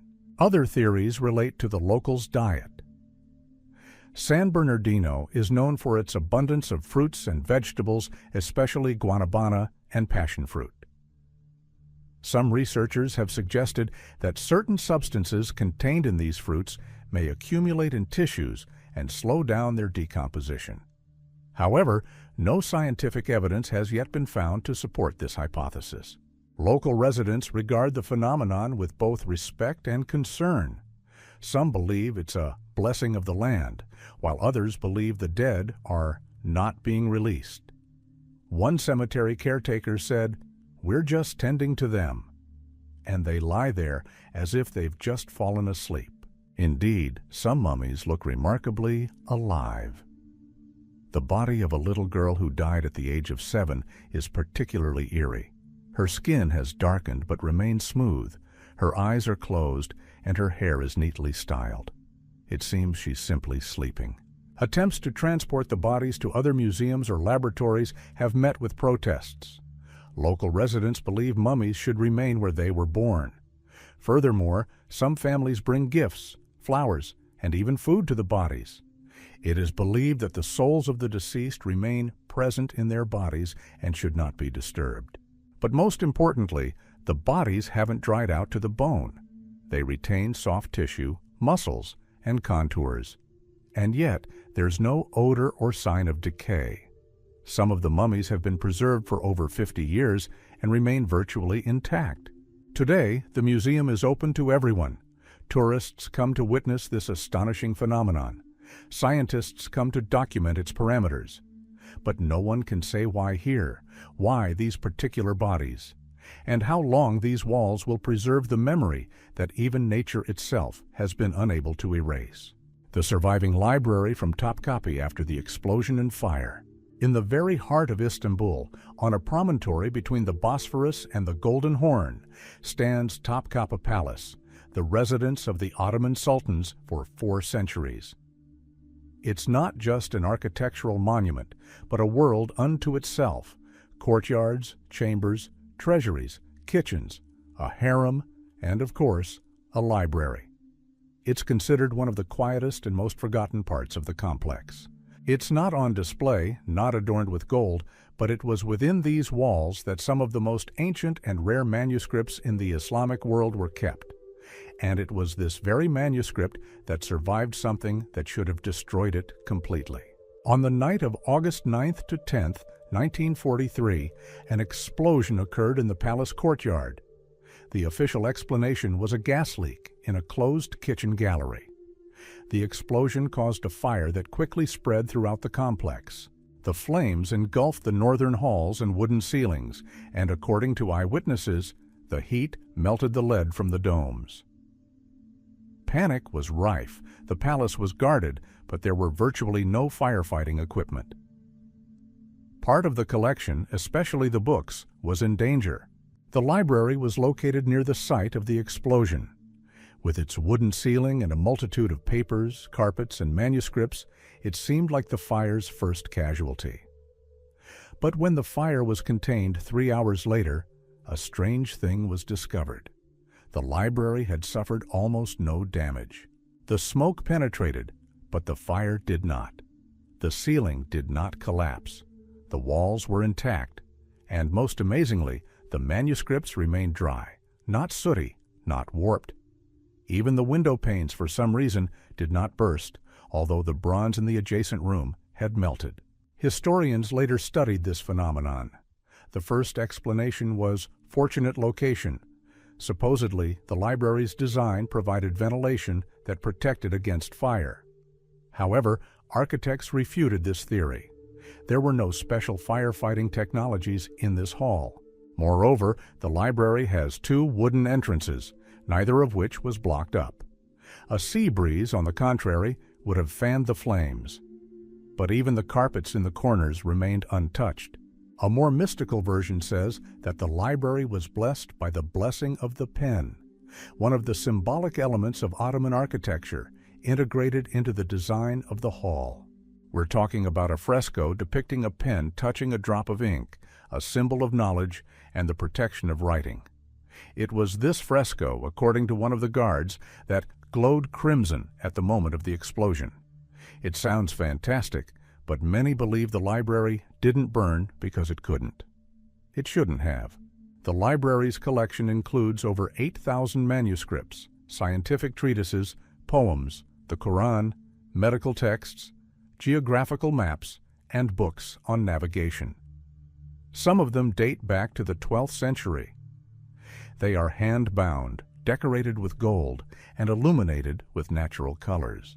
The loss of this collection would be a tragedy not only for Turkey, but for the entire historical heritage of Islamic culture. After the fire, the library was temporarily closed. The books were sorted, cleaned, and redocumented. Fire reports remained extremely guarded. The fire's impact was minimal, defying any technical explanation. No one could reliably explain why everything that should have burned within minutes remained intact at the epicenter of the disaster. Today, the library is open to researchers. Admission is limited, but every year, hundreds of historians, calligraphers, and Orientalists gain access to texts that have survived war, fire, and time. Sometimes the room smells faintly of burning, a reminder. But the books remain in their places, and the light through the antique glass falls upon the pages just as it did centuries ago. Fresco of the Mushroom Jesus in France. In the French commune of Plantazur, in a small church hidden among the hills of Provence, there is a fresco that has long attracted little attention. The darkened plaster, the rough style, the crumbling lines. It dates back to approximately the 13th century and is considered one of many religious scenes decorating the walls of provincial churches. But in the early 1980s, German ethnobotanist Karl Ruck noticed it, and from that moment on, the silence surrounding the image ended. Because the fresco, he claimed, depicted not just any Jesus. It depicted Jesus standing beneath a giant mushroom, the central figure. Christ is depicted in the familiar iconographic style, with a halo, wearing a long robe, and with his hand raised. But behind him is neither a cross nor a tree. Instead, there's something resembling a tall mushroom with a thick stem and a wide cap. The cap's surface is covered with a pattern reminiscent of scales. Jesus holds two small cups in his hands, and around his head are red curls resembling spores or smoke. This fresco has been the subject of controversy. Some believed it was simply a stylized depiction of a tree or cloud. Others believed the artist was attempting to depict the tree of knowledge symbolically. But there was also a third group of researchers, ethnomycologists, proponents of the theory of ritualistic use of psychoactive mushrooms in early Christianity. They argued that the image was a code, an encrypted message about a sacred drink or a revelation received through an altered state of consciousness. Similar motifs are indeed found in early religious art. In some Byzantine miniatures, for example, figures of the apostles stand next to mushroom-like plants. In India and Persia, symbols of the sacred mushroom, possibly psilocybin or amanita, are also known. But in France, such images are rare. For a long time, local authorities did not intervene. The church was dilapidated, the fresco barely visible, and only enthusiasts photographed it, made sketches, and attempted to restore the paint. But in 2006, the French Commission for Cultural Heritage carried out a restoration of the building. The fresco was cleaned, fixed, and coated with a protective coating. And now the debate has flared up again, because after the restoration, the details became more clearly visible. The mushroom proved more than convincing. The cap's capital has a dotted pattern, characteristic of the fly agaric. The stem is not branched like a tree's, but straight with a thickening at the base. Some areas of the cap hint at droplets or dew, enhancing the mushroom-like appearance. There are no leaves, roots, or fruits, just one large vertical object. The church hasn't commented on these finds. But tourists have increased. People are coming from all over the world to see for themselves what it is: a mushroom, a tree, an ancient allegory, or a deliberate attempt to convey what was forbidden to be spoken openly. Psychologists and historians of religion point out that even if we accept that the artist depicted a mushroom, this does not necessarily indicate a connection with psychoactive substances. Perhaps it represents an ancient symbol lost over the centuries. Perhaps the artist was inspired by local legends, or perhaps he was simply trying to convey something he saw in a vision or dream. Nevertheless, the fresco has gone down in history as an icon that cannot be explained in a single word. It combined fear, knowledge, and the power of the image. Even today, standing before this image, many feel not just aesthetic interest, but an almost unsettling silence, as if the wall itself holds something that must not be forgotten, only understood one day. The basalt organ in Northern Ireland, a stone harmony of nature or a trace of ancient intelligence? On the north coast of County Antrim, in a part of Ireland where cliffs plunge abruptly into the frigid sea, lies one of Europe's most enigmatic natural formations. It's called the Giant's Causeway, a stretch of coastal cliffs composed of hexagonal stone columns. There are more than 40,000 of them. All of them are almost perfectly straight, tightly fitted together as if cast and placed by the hands of titans. Some are up to 12 meters tall, and among them one piece stands out in particular, the so-called basalt organ.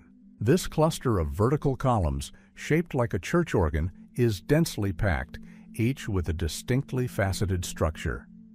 When wind or rain hits and water flows down them at a specific rhythm, it creates the illusion of sound, a hum, a vibration, an almost musical rhythm, as if the stones themselves were responding to the movement of the air.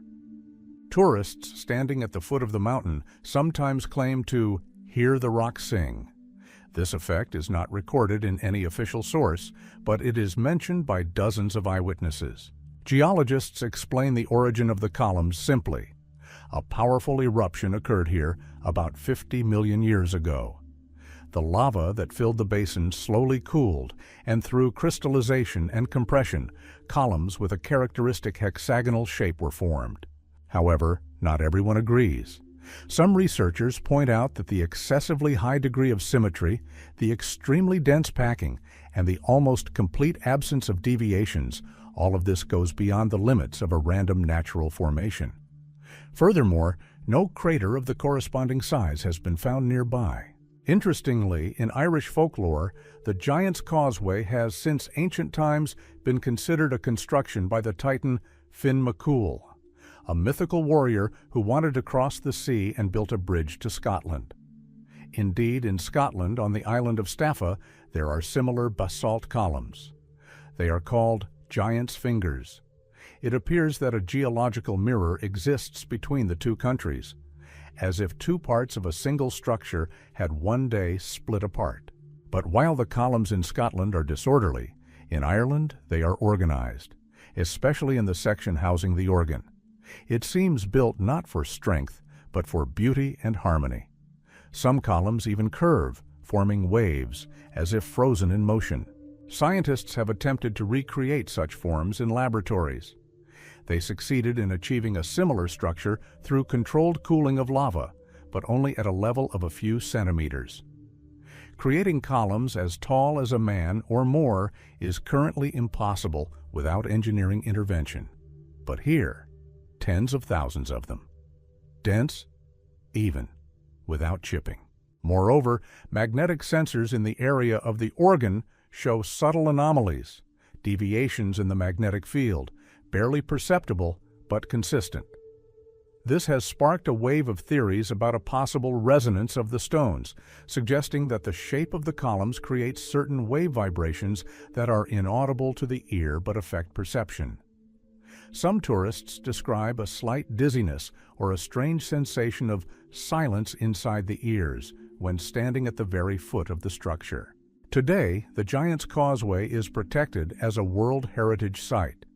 Access to the organ is open, but restricted for conservation purposes. Yet, anyone standing at the foot of these stone pipes feels as if they've entered a temple where sound comes not from a voice, but from the earth itself. And in this silence, something ancient can be heard, something that doesn't need to be explained, just felt. A fountain that works without pressure is the secret of the Andinsky village. In the Chilean province of Elqui, at an altitude of almost 2,000 meters above sea level, the small village of Peñaflor is hidden among the hills. A device that baffles engineers still operates there. In the center of the village stands a fountain, built according to locals in the 19th century.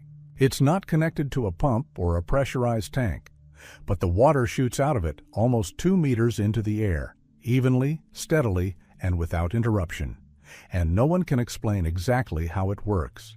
The fountain consists of a stone pedestal, a small circular basin, and a single pipe rising vertically. At first glance, it seems like a simple design, but upon closer inspection, more questions arise than answers. The basin always contains sufficient water. The stream never weakens, day or night. It doesn't stop even during droughts. Moreover, the village has no centralized water supply, and the nearest source is a spring located a kilometer up the slope. In the early 2000s, Chilean hydraulic engineers took an interest in this phenomenon. They took measurements, checked the water composition and pressure, and discovered that water was indeed being supplied without additional pressure. The measured pressure in the pipe did not exceed atmospheric pressure, and the water column was insufficient to create such a pressure. Moreover, when specialists attempted to temporarily shut off the flow by shutting off the pipe, the fountain not only stopped working, but also restored itself within a few hours without any intervention. Locals claim the fountain has never dried up in the last 150 years, even when the spring above was nearly dry. Moreover, the water from the fountain remains cool and clear year-round. Given the region's droughts and extreme temperature fluctuations, this seems impossible. Some researchers have suggested that the slope may conceal an ancient system of reservoirs and canals, possibly dating back to before colonial times. This hypothesis is not without foundation. 16th century archives during the Spanish colonization mention a stone water miracle in the Elqui Mountains. However, there are no precise descriptions. Attempts to conduct a ground-penetrating radar scan of the area encountered technical problems. The signal was reflected too weakly, suggesting there were cavities or porous rock underground. Several changes in the magnetic background were also recorded near the fountain, which, according to geophysicists, may indicate the presence of underground chambers with an unusual structure. However, there are no technical drawings, diagrams, or piping that explain how this system maintains its flow without pressure. Perhaps a hidden gravity feed is used, but then it would have to be built with perfect precision to maintain a constant flow over decades. And yet, not a single villager can say for sure who built the fountain or when. According to legend, it was built by an unnamed engineer, either a monk or a fugitive Spaniard, who knew the secret of water. Today, the fountain has become a local shrine. It is not repaired, dismantled, or touched. Flowers grow around it, children play, and tourists toss coins. Scientists still debate whether such a system could function without pumps. Or are we looking at a lost piece of hydraulics recreated by someone who understood the terrain better than modern specialists? One engineer leaving the village said, "The fountain doesn't work. It just flows. And that's where its power lies." Fossilized foot in boot, Texas's impossible find. In the small town of Holloway, Texas, a local history museum displays an exhibit under a glass dome that evokes awe, disbelief, and anxiety all at once. It's a piece of dense limestone within which lies a clearly visible human foot. A foot, an ankle, part of a calf. Everything looks as if it were carved from stone. But the strangest thing is that the foot is shod in a leather boot, typical of the mid-20th century. And all of it is petrified, a single monolith, as if the man had been caught in the moment and imprinted in the rock like an insect in amber. The story of the discovery begins in the summer of 1976. Two amateur geologists were exploring quarries south of the city and discovered an unusual fragment of rock protruding from a layer of clay. One of them struck the piece with a hammer, cracking it, revealing a footprint inside. At first glance, the boot appeared to have been melted, but inside was a bone structure visible on X-ray. The police were called, then local archaeologists, but a week later, the find was handed over to the museum as anomalous. It became known as the Holloway boot.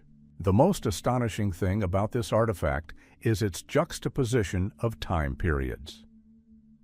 Geological analysis revealed that the limestone surrounding the boot dates back to deposits approximately 10,000 years ago. This contradicts all known data. After all, the boot itself is a standard leather one with metal studs and a rubber sole.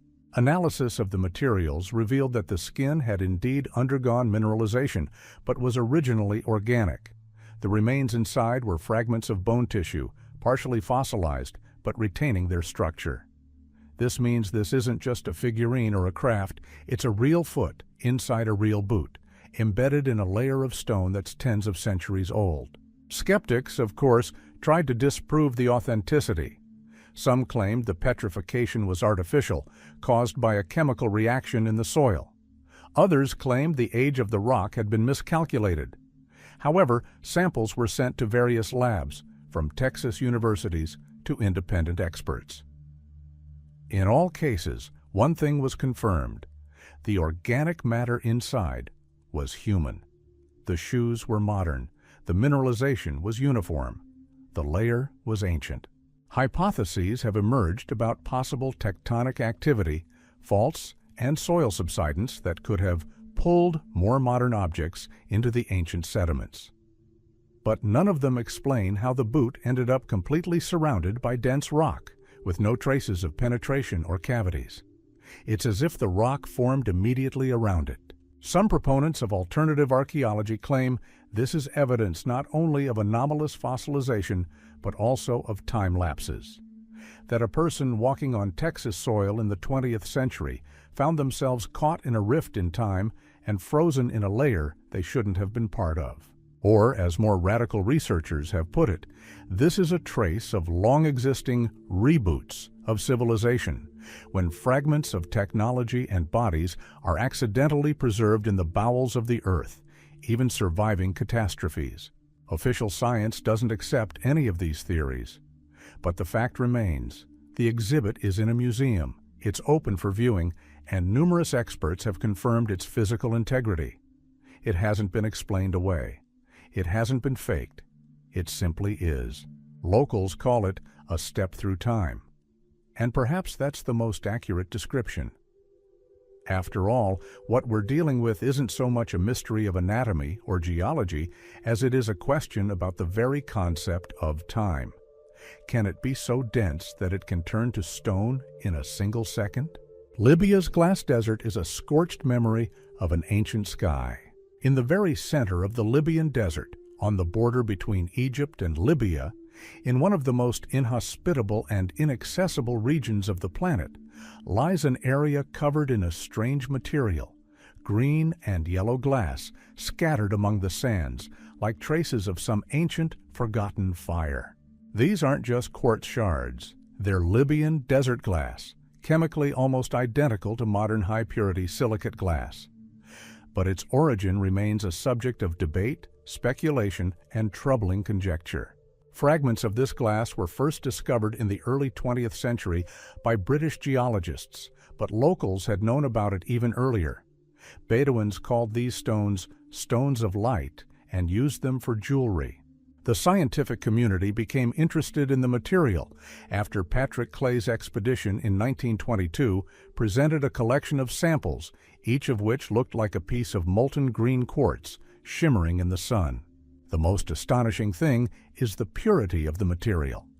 The glass contains virtually no impurities. It consists almost entirely of silicon dioxide. The temperature required to create such a material exceeds 2,000 degrees Celsius. And yet, there are no volcanoes in the area. No industrial facilities capable of melting the sand have ever existed here. Two main theories have emerged among scientists. The first is that it is the result of a meteorite impact. The impact of a body of enormous mass and velocity generates energy capable of melting the Earth's surface. However, no craters have been found in the glass zone. There is no clear impact crater, no residual structures, only a smooth layer of glass extending for tens of kilometers. The second theory is an airburst. Just as the Tunguska meteorite struck Siberia in 1908, igniting the air at altitude and melting forests, a similar incident could have occurred here. The uniform distribution of glass and the absence of large craters support this hypothesis. However, the question remains, why here, and why were the temperatures so high? There's a third, far more disturbing hypothesis, voiced by only a few experts. In 1993, a Chicago scientist compared Libyan glass samples with samples collected at a nuclear test site in the Nevada desert. He claimed that the structural density, crystallization rate, and shape of the bubbles within the glass were identical to those of glass formed in the zone of a thermonuclear explosion. If this is true, then something comparable in power to an atomic detonation occurred in Libya thousands of years ago. This hypothesis generated a wealth of speculation.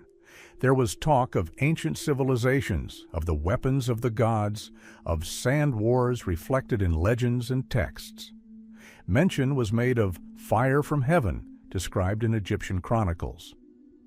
Moreover, one of the most mysterious artifacts, a scarab inlaid with a piece of this glass found among the treasures of Tutankhamun, directly links glass to ancient Egypt.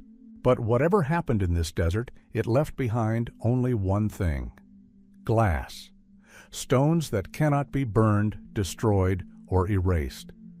Their shape is the mark of instantaneous melting. Their color is the imprint of heat incomparable to wildfires. Their silence is all that remains of an event that should have wiped out all life within a radius of many miles. Today, the glass desert is an open-air museum, a place where you can walk on the sand, knowing that beneath your feet lies something that has survived something unimaginable. In this silence lies a memory of how the sky once sank too low, and the earth melted at its touch. Baghdad Battery, electricity before electricity. In 1938, during excavations on the outskirts of Baghdad, archaeologist Wilhelm Koenig discovered an object that continues to stir controversy and challenges our understanding of the technological development of the ancient world. It was an ordinary clay vessel, about 15 centimeters tall. Inside was a copper cylinder soldered with bitumen with an iron rod in the center. Scientists later discovered that the design resembled a primitive galvanic cell. If vinegar, wine, or lemon juice were poured inside, a weak electric current would be generated. This vessel, later dubbed the Baghdad Battery, was not an isolated find. Several similar objects, varying in size but using the same design principles, were discovered in neighboring areas. All date back to approximately the 3rd century BCE, long before the official discovery of electricity. This raises the question, if these are indeed batteries, who used them and why? The most popular hypothesis is its use in galvanics. Scientists have experimentally proven that by connecting a wire to an iron rod and dipping a metal object in a solution containing copper ions, it can be coated with a thin layer of gold or silver. Thus, the battery could have been used by jewelers to apply decorative coatings. This would explain the exquisite fineness of the engraving on some artifacts of that era, too perfect for hand tools. However, no archaeological evidence of the direct use of such techniques in Mesopotamia has been found. Not a single jewelry table, not a single description in Sumerian or Assyrian texts mentions artificial gilding using electricity. Therefore, this is merely a guess. The second theory is cult-like.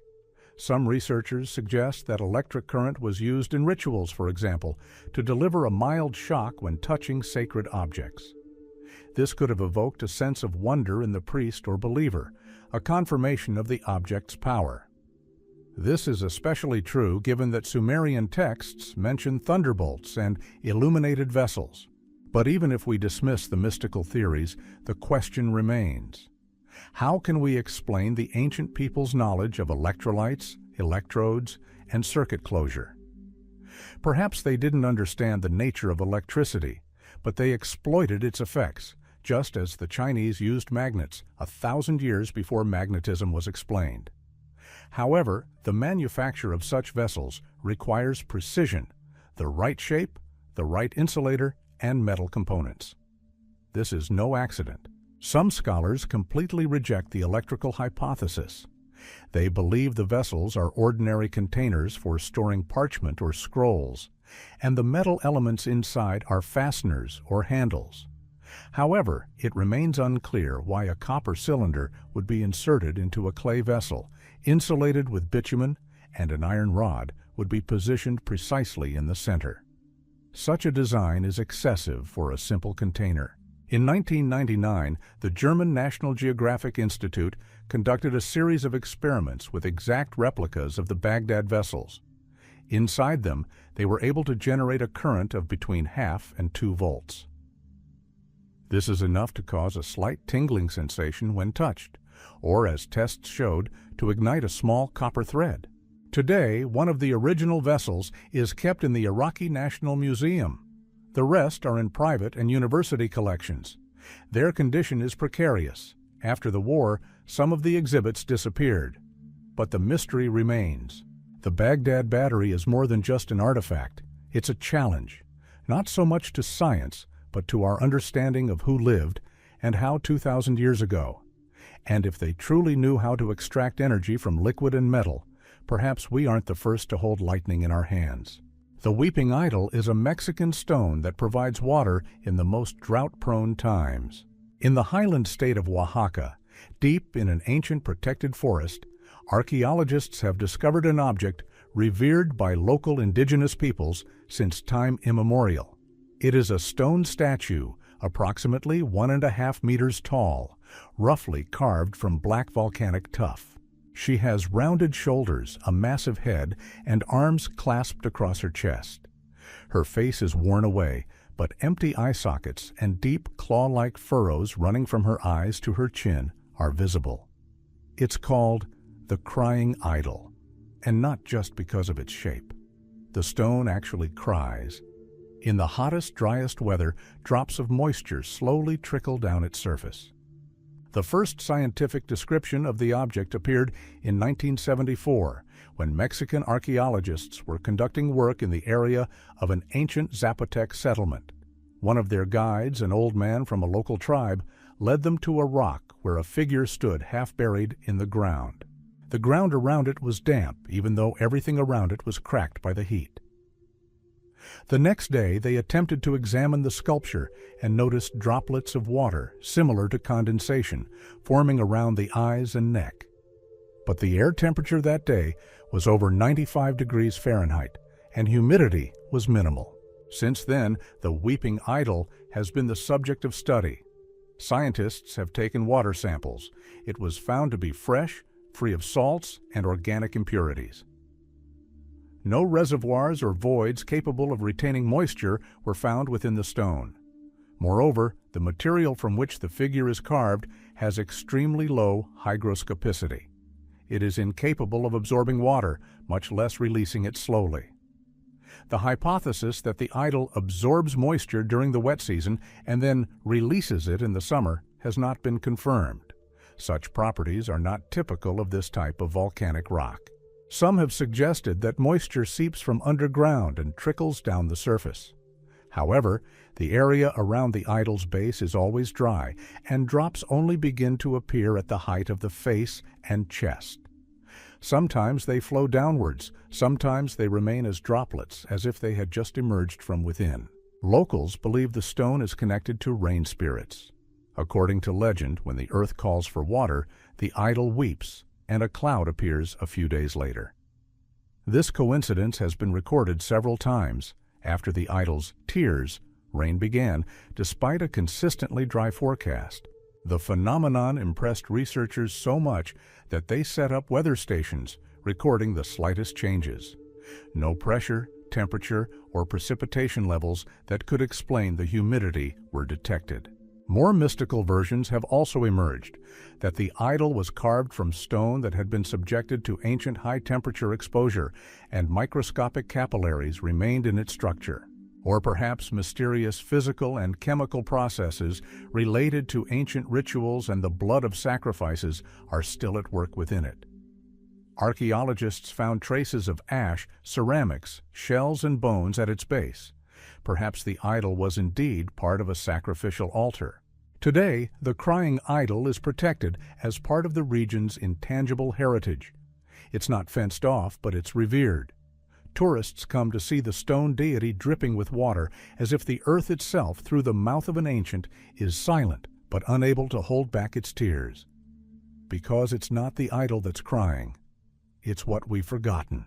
These stories contain more than just facts and discoveries, but the whispers of deep memory, fused with fear, knowledge, and the unspoken.